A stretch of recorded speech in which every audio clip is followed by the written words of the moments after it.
বন্ধুরা, অপরাজিতা গাছের মধ্যে যদি ফুল আসছে না, অনেকের কিউরি থাকে যে আমার গাছের মধ্যে ফুল আসছে না, কি দিতে হবে।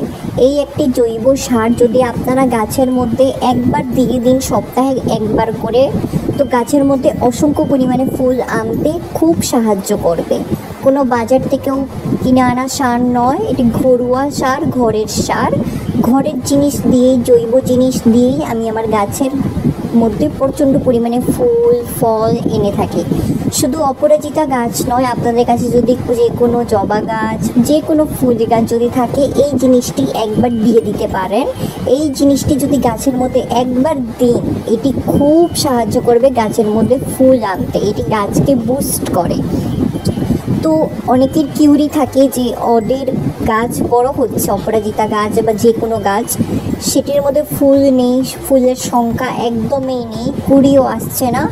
তো এই জিনিসটি দেওয়ার পর তো গাছের মধ্যে কুড়িও আসবে, ফুলও ফুটবে, এটা আমার 100% গ্যারেন্টি। এটি কোনো কেমিক্যাল ফার্টিলাইজার নয়, এটি প্রচণ্ড শুদ্ধ অর্গ্যানিক হোমমেড ফার্টিলাইজার। এই জিনিসটি খুবই ভালো। অবশ্যই ভিডিওটিতে থাকেন, একদমই স্কিপ করবেন না।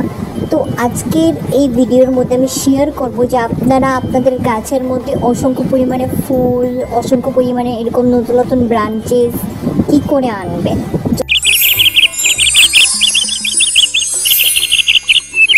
যতটা ব্রাঞ্চেস হবে ততটাই গাছের মধ্যে ফুল থাকবে।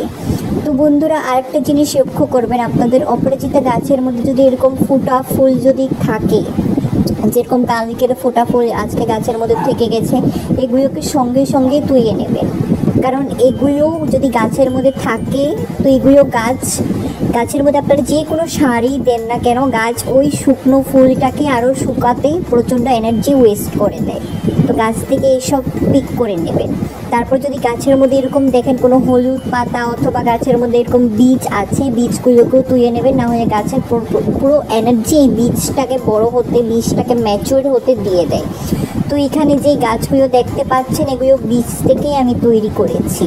এই বছর ফেব্রুয়ারি মার্চের গাছ, এটি বেশি দিনও হয়নি, মার্চ এপ্রিল জুন জুলাই এই 4 মাসের মধ্যে দেখতেই পাচ্ছেন আমার অপরাজিতা গাছ, বীজ থেকে তৈরি করা গাছটি খুব পরিমাণে একদম ঝুঁকে গেছে পাতায়, নতুন নতুন শাখায়, ডালে। তো সেটির ভিডিও আমি শেয়ার করেছি, আপনারা গিয়ে চেক আউট করতে পারেন। আমার চ্যানেলটির মধ্যে প্রচণ্ড পরিমাণে অপরাজিতার বিষয়ে আছে, যে বীজ থেকে আপনারা কি করে তৈরি করতে পারবেন। তো এই যে দেখেন, এই হলো সেই জৈব সার। এটি হলো চা পাতা। চা পাতাগুলোকে আপনারা না ফেলে চা খান, এগুলোকে ভালো করে ধুয়ে এগুলোকে রোদের মধ্যে শুকিয়ে নেবেন। তো এটাকে আমি শুকিয়ে নিয়েছি, এবার গাছের গুঁড়োর মধ্যে আমি প্রয়োগ করব। দেখেন এই গাছটিতে একদমই ফুল আসছে না, এটির মধ্যে আমি 1 থেকে 2 চামচ প্রয়োগ করে গাছটিকে ভালো করে মাটিটাকে অল্প অল্প কুড়িয়ে, যাতে এগুলো মাটির ভিতরে ঢুকে যায়।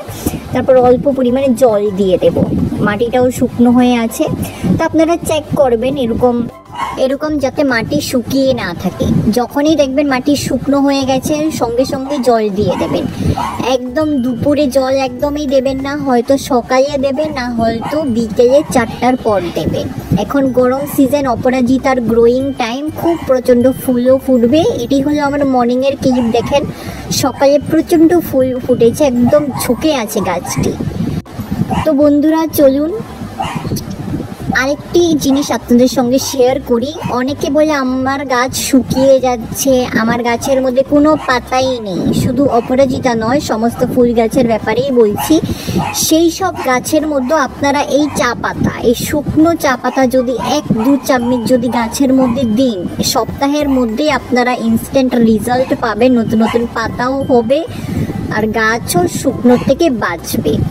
কারণ এটির মধ্যে প্রচণ্ড নিউট্রিশন আছে। যদি আপনাদের গাছের মধ্যে ফুলের কুড়ি আসছে না, ফুল হচ্ছে না, গাছ শুকিয়ে যাচ্ছে, তখনই বুঝে যাবেন যে নিউট্রিশনের কমি আছে, নিউট্রিশনের অভাব আছে।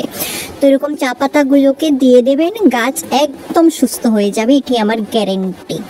তো বন্ধুরা চলুন আমার পাশে থাকবেন, আর একটি লাইক, শেয়ার, কমেন্ট, সাবস্ক্রাইবও করে দেবেন। আর আপনাদের প্রিয় গার্ডেনিং বন্ধুদের সঙ্গেও এই ভিডিওটি শেয়ার করবেন।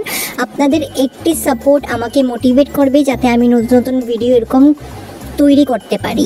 আমি একজন নতুন ইউটিউবার, অল্প পাশে থাকবেন। পরবর্তী একটা নতুন ভিডিও নিয়ে আবার আসছি। ধন্যবাদ।